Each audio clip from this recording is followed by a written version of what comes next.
If you guys didn't know, we're having a partial lunar eclipse, supermoon, and full moon all in one tonight, or in some areas it'll be tomorrow on the 18th. What this is gonna do, or has done over the weekend, is that it's bringing about a lot of change that is simply out of our control. It's a redirection. That's what eclipses are. Eclipses are a redirection, but with the lunar eclipse, it's something that you have to accept and let go. And because it's in the sign of accepting and letting things go, you're being asked to align to a higher power or your higher purpose. Because at this time, you kind of don't have any power, except the power to release what no longer serves you and do what the F you were supposed to be doing. Let's talk about how we'll be relating.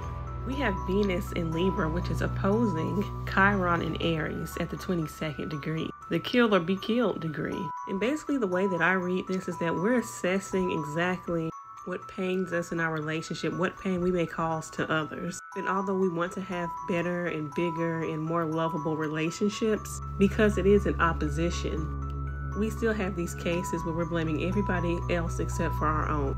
Or perhaps it is everybody else's fault and they're making us feel some type of way in which it's bruising our ego and our identity, because Chiron is an Aries. And with it being at the 22nd degree, I see many people around this time getting defensive, arguing their point, debating. But where does this lead us to? Does it lead us to more pleasurable experiences?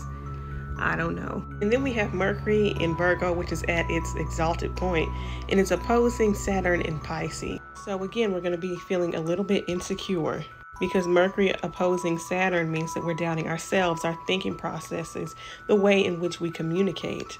It's like our words are not getting across to people. And there will be people who just choose to cut you off and just not talk to you. Or maybe you're cutting somebody off and you're not talking to them. Another social bruise during this eclipse. Then which leads us to what? Leads us to this. The moon conjuncting Neptune, making a sextile to Uranus. Moon conjunct Neptune is like an airhead aspect, especially when you have them both in the signs of Pisces.